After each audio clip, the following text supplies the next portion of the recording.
Bonsoir Maryse. Bonsoir Léa, bonsoir Monsieur Mélenchon. Bonsoir madame. Jamais la sécurité européenne n'a été aussi menacée depuis la guerre froide, a dit le chef de la diplomatie européenne. Emmanuel Macron est allé à Moscou en début de semaine. Il était à Kiev également et à Berlin pour essayer d'obtenir une désescalade. 150 000 soldats russes sont actuellement positionnés à la frontière avec l'Ukraine. Ça, c'est pour le contexte.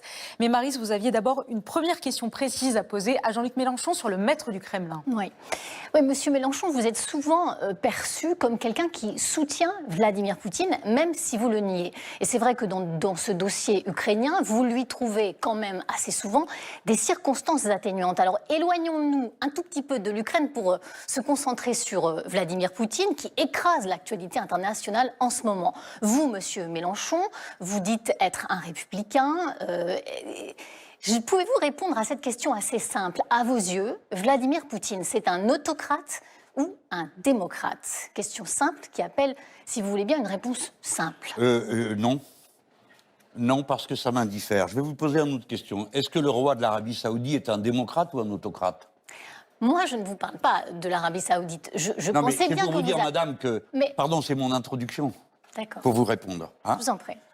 Moi, je ne me soucie pas de savoir ce qu'est M. Poutine quand il y a danger de guerre sur le continent. Je m'occupe de ce qui est de l'intérêt de la France. L'intérêt de la France, c'est de ne pas être aligné. Et donc de ne pas répéter, comme des perroquets, la propagande des États-Unis d'Amérique qui n'ont dans toute cette affaire qu'un objectif, étendre l'OTAN jusqu'aux frontières de la Russie. Ma position de non-aligné est la suivante. Premièrement, la Russie n'a pas à passer la frontière de l'Ukraine. Deuxièmement, les États-Unis d'Amérique n'ont pas à annexer l'Ukraine dans l'OTAN. Point final. Ça, c'est un objectif. C'est un peu étonnant que vous ne lui répondez pas. Vous ne voulez pas répondre à cette question. Monsieur Mélenchon, un autocrate, c'est quelqu'un, c'est un souverain absolu dont le pouvoir n'a pas de limite. Vladimir Poutine va garder le pouvoir jusqu'en 2036 parce qu'il s'est arrangé pour changer la Constitution. À vos yeux, c'est important pour nos téléspectateurs, pour les électeurs, de savoir quel est votre modèle de dirigeant. En tout cas, moi, ça m'intéresse. Je ne parle pas de modèle. C'est ça la question, vous ne parlez pas de la guerre. Je vous pose cette question simple. À vos yeux, Monsieur Mélenchon, est-ce que Vladimir Poutine est un autocrate ou un démocrate? Vous savez, j'ai quelques moyens intellectuels, pas grands, mais quand même, je suis capable de comprendre une question. Si votre question n'est pas sur la paix ou la guerre, c'est un autre sujet. Qu'est-ce que je pense de Vladimir Poutine? C'est ça. Moi, en Russie, je soutiens un homme qui s'appelle Sergueï Oudaltsov, qui est le président du Front de gauche, qui a été 4 ans en prison. Je ne vais pas vous dire que M. Poutine est le genre de dirigeant qui me convient, puisque mes amis là-bas le combattent et vont en prison à cause de ça. Alors après, si je dois faire la liste, je me comporte comme quelqu'un qui se prépare, si le destin le veut, et les électeurs, à présider notre pays. Donc, ma manière de parler est celle qui doit ensuite me rendre possible l'action politique. Si je viens sur ce plateau de télévision pour vous faire plaisir, dire qu'il est un autocrate et patati et patala, demain, un président de la République, vous me voyez aller le voir, lui dire « Salut l'autocrate, c'est moi qui... » Non, c'est pas sérieux. C'est pas sérieux. Vous avez ce dit qui, que aujourd'hui, M. Poutine n'est pas mon modèle. Ai-je l'intention de présider comme M. Poutine? Non. Ai-je l'intention d'appliquer la politique de M. Poutine? Non. Par conséquent, j'ai assez répondu en vous disant « La France, si j'en suis le président, sera non aligné. » Et je dois vous dire que la situation d'aujourd'hui, c'est plutôt ça le problème, que de savoir si, une fois de plus, les distributeurs de bons points du soi-disant Occident libre et démocratique doivent se mobiliser parce que c'est un autocrate, un tyran et le reste. Ça, j'ai déjà vu. Dans cette affaire, vous êtes quand même l'un des rares hommes politiques à trouver des circonstances atténuantes à Vladimir Poutine quand il masse ses troupes autour de l'Ukraine. Dans cette affaire, vous considérez-vous que c'est l'OTAN l'agresseur ou que ce sont les Russes? C'est l'OTAN l'agresseur. Sans aucun doute. Pour moi, hein. Pour moi. C'est l'OTAN l'agresseur? Ah ben évidemment. Pourquoi? Parce que les États-Unis d'Amérique n'arrivent pas à stabiliser leur position internationale. Partons du cadre général et pas d'aspects qui, au milieu, permettent de fausser complètement la discussion. Le cadre général est que les États-Unis d'Amérique, qui dominaient la scène du monde, ne la dominent plus. Il y a donc une crise de l'ordre géopolitique. Dans cette crise, les États-Unis d'Amérique hésitent. Les uns disent l'adversaire principal, c'est la Chine, parce qu'ils sont en compétition commerciale d'une manière terrible, et d'autres disent non, c'est la Russie. Résultat de cette hésitation, ils font les deux à la fois, ce qui aboutit à une absurdité, à savoir qu'ils poussent les Russes dans les bras des Chinois. Tout ça est absurde. Et que font les États-Unis d'Amérique? Ils veulent que l'Ukraine soit intégrée dans l'OTAN. Nous, Français, n'avons aucun intérêt à ça. Ça nous est complètement égal. Mais Pardon, nous... Jean-Luc Mélenchon, je reprends Oui. ce que vous avez dit. C'est l'OTAN l'agresseur. C'est l'OTAN qui aujourd'hui masse 150 000 hommes à la frontière ukrainienne. C'est l'OTAN qui a envahi la Crimée, qui occupe une partie du Donbass et arme les pro-russes dans le Donbass. C'est l'OTAN qui aujourd'hui, alors que nous parlons, a commencé des manœuvres militaires qualifiées par Le Drian, par le ministre des Affaires étrangères, d'extrêmement violentes en Biélorussie. C'est l'OTAN ou la Russie ? C'est-à-dire que la Russie déplace des troupes sur son territoire et que vous vouliez l'en empêcher est une nouveauté. Dans l'ordre international, ça n'existe pas. C'est dans son territoire, l'Ukraine, le Donbass et la Crimée. Écoutez, nous sommes dans une période de rapport de force. Moi, je ne suis pas là pour défendre la Russie. J'ai dit que la position de la France, si je la préside, c'est le non-alignement. Donc je ne suis pas là pour vous dire que la Russie a raison de faire ce qu'elle fait comme elle le fait. Je dis seulement que la vérité vraie, pure et simple, c'est que les États-Unis d'Amérique ont décidé d'annexer dans l'OTAN l'Ukraine et que la Russie, qui se sent humiliée, menacée, parce que nous avons installé des batteries de missiles antimissiles en Pologne qui mettent en cause de 75% du système de défense des Russes, se sentent agressés. Donc si on veut être non aligné, on ne commence pas par venir aboyer avec le maître. On commence par dire, écoutez, qu'est-ce que vous demandez ? Pardon, je veux terminer. Oui, mais qu'est-ce que vous demandez, vous les Russes ? Quelles sont vos garanties de sécurité ? Et nous, les Français, voici avec quoi nous sommes d'accord et avec quoi nous ne sommes pas d'accord. Nous ne sommes pas d'accord pour que vous passiez la frontière. Qu'est-ce que vous nous demandez pour ne pas passer la frontière ? De garantir que l'OTAN ne soit pas en Ukraine. Supposez qu'ils nous demandent ça. Moi, je signe. Vous signez. Maryse, vous rentrez de l'Ukraine, parce que vous êtes attaché à la souveraineté des peuples.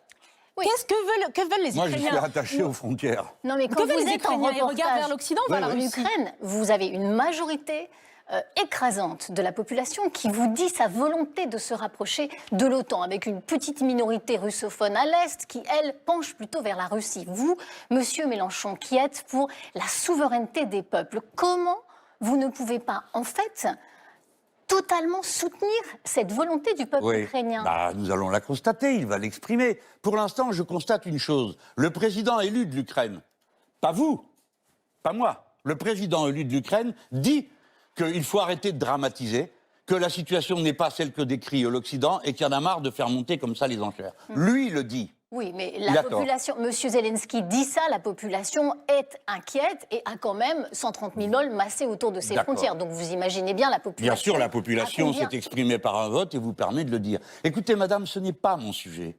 Moi, je suis président de la République française.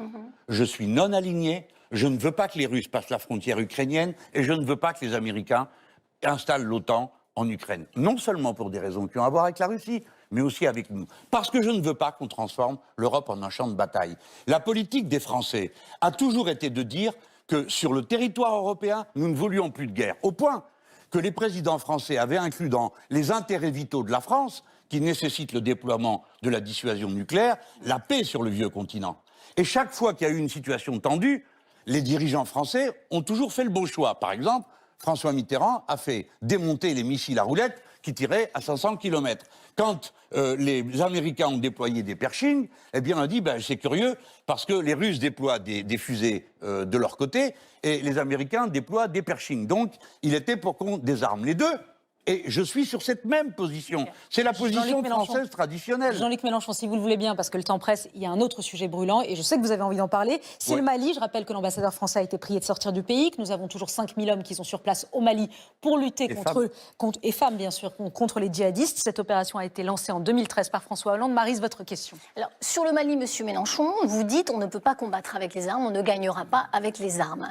Alors, je vous pose cette question. Comment alors combattez-vous l'islamisme radical au Sahel et les éventuelles séries d'attentats en France ? Vous, président de la République, quand est-ce que vous engagez notre armée ? Sous quelles conditions ? Quand le faites-vous ? Alors, c'est la bonne question. Par exemple, j'ai approuvé l'intervention, la première, quand on a commencé. Pourquoi ? Parce que le renseignement militaire nous permettait de savoir qu'une colonne se préparait à aller vers la capitale. Et comme ils avaient eu le bon goût de se mettre en ligne, il a suffi de 2 passages de rafale pour que ça soit terminé. Nous y avons fait entrer un certain nombre de troupes à pied, en voiture, en camion. Les Français ont ébloui toutes les armées du monde par leur rapidité de manœuvre et leur endurance. Et on s'est installé. On a voté une fois. Depuis 8 ans, ça nous a coûté 5 milliards. 2 millions d'euros par jour. Et quel est le résultat à la fin de tout ça ? Eh bien maintenant, nous sommes dans un pays où il y a eu 2 putschs, un derrière l'autre, et où nous, Français, nous sommes en train d'organiser avec d'autres pays des mesures de rétorsion contre le gouvernement en place. Donc, situation absurde. Nous sommes présents militairement Mais que faites-vous, en train de... vous alors? Que faites-vous? Ben, j'ai bien, d'abord, il fallait rappeler le contexte. Oui. Parce que avant de passer à directement combat, on combat les djihadistes, etc., il faut quand même qu'on sache de quoi on parle. Demain, vous êtes président. On nous vous a faites mis quoi dans une... Ben, donc, demain, je suis président de la République. Je commence par poser une question au président de fait de ce pays. Voulez-vous qu'on reste, oui ou non? Et s'il Parce vous que dit, nous, Français... partez, vous partez là. Absolument, madame. Vous laissez tout. Vous savez pourquoi? Parce que le Mali est au Comme Mali. les Américains en Afghanistan. Vous Non, laissez mais- tout. Vous vouliez que les Américains restent en Afghanistan? Non, mais Oui ou vous non? partez, monsieur Mais Mélenchon. madame, nous ne sommes pas chez nous au Mali, vous pouvez l'admettre. Nous ne sommes pas le gendarme du monde. On y Donc, est parce que le Mali nous avait demandé de venir l'aider. Le Il y a Mali nous 8 avait ans. demandé de l'aider par un président qui était déjà discutable, et je viens de vous dire que nous l'avons Et fait. vous partez au risque que le terrorisme s'exporte chez nous. Mais alors, vous savez en très France. bien que ça ne se passera pas comme ça. Ah bon? Mais non, vous faut suivre l'actualité, chère madame. Figurez-vous que le président de la République a dit que nous C'est mon irions... métier, je le fais tous les jours. Eh bien alors, pourquoi vous me dites des choses pareilles? Vous savez comme moi que le terrorisme président ne de la s'exporte République pas en a France. déjà décidé, madame, a déjà décidé Tout à fait. que les troupes françaises s'installeraient au Niger et au Tchad. Progressivement. Et qu'au Tchad, nous sommes en train de couvrir que c'est le président de la République lui-même qui a créé un nouveau source de désordre après que le chef de l'État de là-bas, Idriss Déby, ait été tué, a validé la nomination de son fils qui, lui, ne correspond à rien du tout des institutions tchadiennes. Donc vous Il a ramenez toutes les armées françaises retournent Mais non, en mais France. On quitte écoutez, l'Afrique. vous êtes d'un manichéisme qui est incroyable. Non, mais vous On ne faites peut pas quoi? faire de la Vous politique faites internationale. quoi? Vous faites quoi, là, mais je en viens de l'espèce? vous le dire, Les madame. 5000 hommes, on les sort du Mali s'il nous dit, si le président actuel, le chef de la junte nous dit partez et que vous êtes président, vous les sortez du Mali. Oui. Et Le Mali n'est pas... on les met autour ou on les ramène Attendez. en France? C'est quand même incroyable. Mais vous croyez qu'on est chez nous? Vous croyez qu'on fait ce qu'on veut? Absolument pas. Alors, on sort du Mali, on dit tiens, on va aller chez le voisin, on va aller là. Mais Absolument qu'est-ce pas. que vous... Eh ben alors, il faut respecter les gens. Ok. Le Mali appartient aux Maliens. La première question que je pose, c'est vous voulez qu'on reste ou qu'on s'en va? D'accord. On s'en va si vous voulez. D'accord, monsieur Nous, on Mélenchon. ne reste, pardon, nous, on ne reste français. Nous ne laissons nos troupes que si vous organisez des élections dans un délai qui est convenu avec l'opposition. Et nous sommes prêts à vous aider à avoir des élections normales. Maintenant, si vous nous dites de partir, nous partons. Et si le voisin nigérian nous demande, restez s'il vous plaît au Niger, alors nous discutons. Mais nous ne pouvons pas décider, nous Français, depuis Paris, que puisqu'on s'en va du Mali, on s'installe au Niger et au Tchad. Je ne suis pas Maryse, d'accord. j'ai une Ça, question. c'est la France-Afrique, mais pire que tout. Parce que la France-Afrique, pour Maryse, moi, c'est des allez-y. affaires. Ça J'ai une s'appelle question. du militarisme pur et simple. C'est une Allez-y. question un petit peu plus précise pour vous, monsieur Mélenchon. Vous vous étiez dit très très choqué quand François Hollande avait admis qu'il avait ordonné des assassinats ciblés. Ce sont les fameux assassinats ciblés. Vous, président de la République, monsieur Mélenchon, des militaires entrent dans votre bureau et vous disent nous avons repéré un chef terroriste.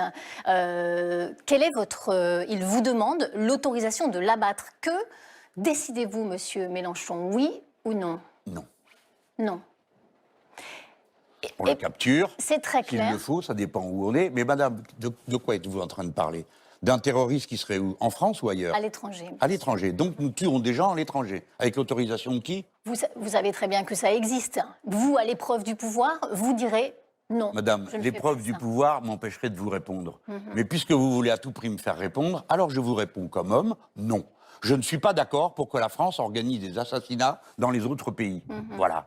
Ou alors avec l'autorisation des gens du coin. Mais alors ils s'en chargent même. Parce que nous, les Français, en principe, on a voté contre la peine de mort. Donc je ne vois pas pourquoi la peine de mort dont je ne veux pas chez moi, j'irai l'appliquer ailleurs. Jean-Luc Mélenchon. Je vous demande, écoutez, est-ce que vous vous rendez compte? Mettez bout à bout toutes ces questions. 1, vous êtes pour qu'on reste.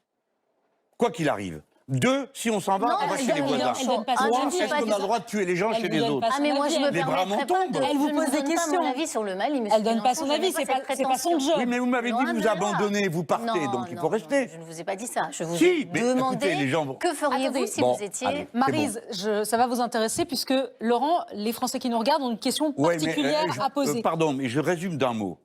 Je respecterai l'indépendance des pays d'Afrique, car je veux que la francophonie qui nous unit devienne une francophonie politique, débarrassée de l'impérialisme militaire, débarrassée des grandes affaires. La chance de la France, c'est cette langue que nous avons en commun pour faire des grandes choses en commun, qui ne sont ni militaires, ni business. Il faut du business, il faut des militaires, mais il faut d'abord de la fraternité entre les peuples et de l'intelligence partagée. Les Français ont envie de vous poser une question, une précision. Oui, c'est plutôt, on a demandé l'avis à nos téléspectateurs, leur avis sur la crise ukrainienne et votre vision de la crise ukrainienne. Et le moins qu'on puisse dire, c'est que vous avez encore du progrès à faire pour les convaincre, ou pour convaincre les Français sur 2 points. Les États-Unis responsables de la crise, en tout cas l'OTAN, comme vous l'avez décrit tout à l'heure, il y a 7 téléspectateurs sur 10 qui disent non. Et sur Vladimir Poutine, on a tout simplement demandé dans la discussion, l'attitude de Vladimir Poutine vous inquiète-t-elle? Je tenais à vous dire quand même que 4 téléspectateurs sur 5 qui sont autour de nous disent que oui, l'attitude de Vladimir Poutine les inquiète. Voilà, je tenais à vous le dire parce que... Je comprends. Et ce serait un miracle qu'il pense autrement, puisque du matin au soir, la propagande belliqueuse que l'on peut voir partout s'exerce sans aucun discernement. Sans aucun discernement. Vous nous avez déjà fait le coup avec l'Irak. On nous a déjà fait le coup avec la Syrie. On nous le fait avec la Libye. À chaque fois, c'est le même numéro. C'est qui le système médiatique, la classe médiatique, qui reprend en cadence les refrains qui sont... C'est normal, dans tous les pays, c'est comme ça. C'est un d'entre vous, je crois que c'est Albert Camus, qui était journaliste et qui disait que la première victime d'une guerre, c'est la vérité. Donc moi, ce que je dis à mes compatriotes, que vous vous méfiez, je le comprends parfaitement. Que tout le monde soit des menteurs là-dedans, c'est probable. Mais quel est notre intérêt, nous, Français? Est-ce que nous avons intérêt à la guerre? Est-ce que vous voulez la guerre sur le vieux continent? Bien sûr que non. Par conséquent, quelles sont les conditions de la paix? Que les Russes ne franchissent pas la frontière et que les Américains ne viennent pas mettre l'OTAN. Point final. Nous, Français, nous ne pouvons pas avoir d'autre but que ça. Alors on doit travailler dans ce sens. Et d'ailleurs, si vous voulez bien regarder, c'est ce que dit M. Macron qu'il fait. Quand il va tout seul là-bas à Moscou, il discute avec Poutine pour essayer d'obtenir de lui des garanties. Que dit Poutine? Il dit, vous représentez rien, donc je ne parle pas avec vous. Voilà ce qu'il nous a fait, ce qu'il nous a infligé comme humiliation. Et je termine aussi pour le Mali. Parce que je veux dire au président du Mali que le fait d'avoir expulsé l'ambassadeur de France au Mali. Certes, il y a une tension qui est énorme entre nos 2 pays. Mais nous, Français, nous avons laissé 50 morts là-bas. Nous méritons d'être respectés. Nous ne méritons pas d'être traités de cette manière-là. Parce que si vous nous demandez de partir, nous partons demain matin. Nous sommes là parce qu'on nous a demandé de venir. Parce qu'on nous a demandé d'aider. Et nous repartirons si vous ne voulez pas de nous. Merci mais pour ne cette nous précision. humiliez pas, parce que si c'est moi le président, je respecterai le peuple, mais je laisserai d'abord faire respecter la France. Merci de cette précision. Merci à vous, Maryse, pour ces questions. C'est évidemment des sujets passionnants et passionnés, on le voit. Bah oui. C'est un moment qui est extrêmement très intéressant et sans doute dangereux également.